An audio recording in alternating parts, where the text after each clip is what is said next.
ಯುಗಾದಿ ಹಬ್ಬಕ್ಕೆ ದರ್ಶನ್ಗೆ ಬೇವೋ ಬೆಲ್ಲವೋ. ಜೈಲಲ್ಲಿ ಒಳ ಸಂದರ್ಶನಕ್ಕೆ ಕೋರಿ ದರ್ಶನ್ ಅರ್ಜಿ. ಮಾರ್ಚ್ 2ಕ್ಕೆ ವಿಚಾರಣೆ ನಡೆಸಲಿರುವ ನ್ಯಾಯಾಲಯ. ಪ್ರತಿನಿತ್ಯ ಕೇಸ್ ವಿಚಾರಣೆ ನಡೆಸುವ ಬಗ್ಗೆ ನಕಾರ. ರೇಣುಕಾಸ್ವಾಮಿ ಕೊಲೆ ಪ್ರಕರಣದಲ್ಲಿ ಪರಪ್ಪನ ಅಗ್ರಹಾರ ಜೈಲಿನಲ್ಲಿರುವ ಚಾಲೆಂಜಿಂಗ್ ಸ್ಟಾರ್ ದರ್ಶನ್ ಮತ್ತು ಇತರೆ ಆರೋಪಿಗಳಿಗೆ ಈ ವರ್ಷ ಯುಗಾದಿ ಹಬ್ಬಕ್ಕೆ ಬೇವೋ ಅಥವಾ ಬೆಲ್ಲವೋ ಎಂಬ ಆತಂಕ ಅವರ ಅಭಿಮಾನಿಗಳಲ್ಲಿ ಶುರುವಾಗಿದೆ. ಏಕೆಂದರೆ ಕುಟುಂಬಸ್ಥರ ಭೇಟಿಗೆ ಅವಕಾಶ ಕಲ್ಪಿಸುವಂತೆ ಒಳ ಸಂದರ್ಶನಕ್ಕೆ ಮನವಿ ಮಾಡಿ ದರ್ಶನ್ ಸಲ್ಲಿಸಿರುವ ಅರ್ಜಿ ವಿಚಾರಣೆ ಮಾರ್ಚ್ 2ಕ್ಕೆ 57ನೇ ಸೆಷನ್ ಕೋರ್ಟ್ನಲ್ಲಿ ಬರಲಿದೆ.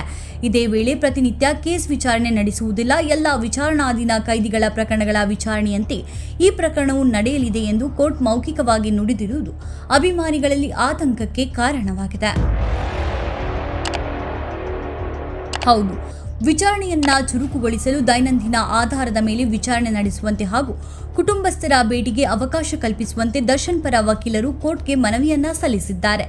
ಫೆಬ್ರವರಿ 25ರಂದು ನಡೆದ ವಿಚಾರಣೆ ವೇಳೆ ದರ್ಶನ್, ಪವಿತ್ರ ಗೌಡ ಮತ್ತು ಇತರೆ ಆರೋಪಿಗಳನ್ನ ವಿಡಿಯೋ ಕಾನ್ಫರೆನ್ಸ್ ಮೂಲಕ ಜೈಲಿನಿಂದಲೇ ವಿಚಾರಣೆಗೆ ಹಾಜರುಪಡಿಸಲಾಗಿತ್ತು. ಈ ವೇಳೆ ಜೈಲಿನಲ್ಲಿ ಟಿವಿ ಹಾಗೂ ಇನ್ನಿತರ ಕನಿಷ್ಠ ಸೌಲಭ್ಯ ಕೊಟ್ಟಿದ್ದಕ್ಕಾಗಿ ನ್ಯಾಯಾಧೀಶರಿಗೆ ದರ್ಶನ್ ಧನ್ಯವಾದ ಹೇಳಿದರು.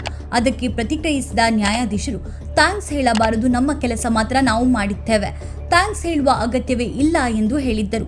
ಇದೇ ವೇಳೆ ನಟ ದರ್ಶನ್ಗೆ ಅವರ ಮನೆ ಮಂದಿಯನ್ನ ಭೇಟಿಯಾಗುವ ಆಸೆ ಶುರುವಾಗಿದೆ. ಜೈಲಿನ ನಿಯಮಾವಳಿಯ ಅನುಸಾರ ಒಳ ಸಂದರ್ಶನಕ್ಕೆ ಅವಕಾಶ ನೀಡುವಂತೆ ದರ್ಶನ್ ಪರ ವಕೀಲರು ಮನವಿ ಮಾಡಿದ್ದಾರೆ.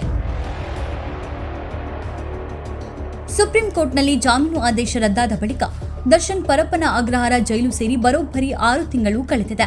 ಈ ನಡುವೆ ದರ್ಶನ್ ಪರವಾಗಿ ಅವರ ವಕೀಲರು ಒಂದೊಂದೇ ಕಾನೂನು ಅಸ್ತ್ರಗಳನ್ನು ಪ್ರಯೋಗಿಸಲು ಮುಂದಾಗಿದ್ದಾರೆ.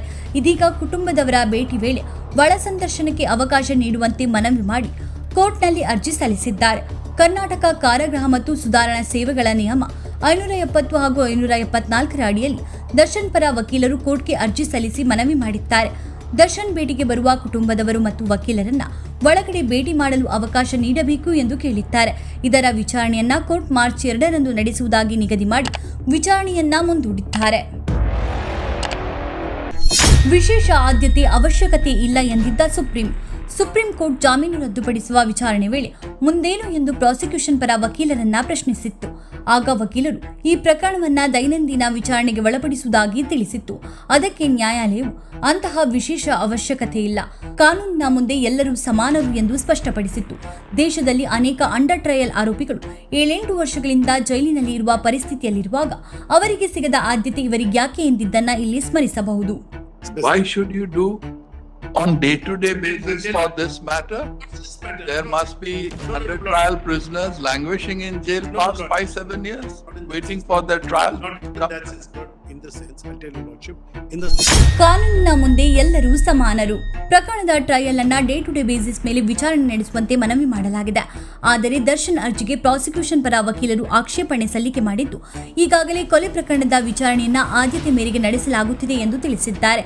ಇದೇ ವೇಳೆ ಪ್ರತಿಕ್ರಿಯಿಸಿರುವ ನ್ಯಾಯಾಧೀಶರು, ಕಾನೂನಿನ ಮುಂದೆ ಎಲ್ಲರೂ ಸಮಾನರು, ಹೀಗಾಗಿ ದರ್ಶನ್ ಅನ್ನ ಮಾತ್ರ ಪ್ರತಿನಿತ್ಯ ವಿಚಾರಣೆಗೊಳಪಡಿಸಲಾಗದು, ಈ ಪರಿಯಾಗಿ ವಿಶೇಷತೆಯೂ ಏನಿಲ್ಲ ಎಂದು ಹೇಳಿದ್ದಾರೆ. ಹೀಗಾಗಿ ಮಾರ್ಚ್ 2ರ ವಿಚಾರಣೆಯತ್ತ ಎಲ್ಲರ ಚಿತ್ತ ನಟ್ಟಿದೆ.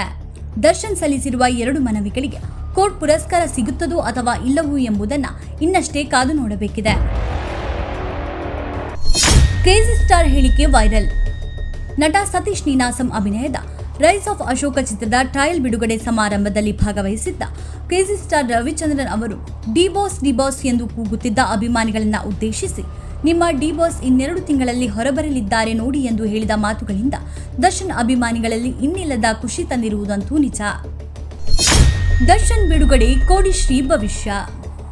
ಸಿಂಹಪುರಿಯ ಸಿನಿಮಾ ಕಾರ್ಯಕ್ರಮಕ್ಕೆ ಬಂದಿದ್ದ ವೇಳೆ ಹಾಸನ ಜಿಲ್ಲೆ ಅರಸೀಕೆರೆ ಕೋಡಿಮಠ ಸಂಸ್ಥಾನದ ಕೋಡಿಶ್ರೀ ಎಂದೇ ಹೆಸರುವಾಸಿಯಾಗಿರುವ ಡಾಕ್ಟರ್ ಶಿವಾನಂದ ಶಿವಯೋಗಿ ರಾಜೇಂದ್ರ ಸ್ವಾಮಿಗಳು ದರ್ಶನ್ ಬಗ್ಗೆ ಮಾತನಾಡಿದ್ದಾರೆ. ಈ ವಿಷಯ ಕೋರ್ಟ್ನಲ್ಲಿ ಇದೆ, ಈ ಬಗ್ಗೆ ನಾವು ಮಾತನಾಡಬಾರದು, ಮಾತನಾಡಿದರೆ ನಾವು ನ್ಯಾಯಾಲಯದ ವಿರುದ್ಧ ಹೋದಂತೆ ಆಗುತ್ತದೆ. ನ್ಯಾಯಾಲಯದಲ್ಲಿ ಆಗುವ ತೀರ್ಮಾನವನ್ನ ನಾವು ಒಪ್ಪಿಕೊಳ್ಳಲೇಬೇಕು. ಅವರಿಗೆ ದೇವರು ಒಳ್ಳೆಯದು ಮಾಡಲಿ. ನ್ಯಾಯಾಲಯದಲ್ಲಿ ಇರುವ ವಿಷಯಕ್ಕೆ ನಾವು ಬಾಯಿ ಹಾಕುವುದು ಅಷ್ಟು ಒಳ್ಳೆಯದಲ್ಲ ಎಂದು ಕೋಡಿಶ್ರೀ ಹೇಳಿದ್ದಾರೆ.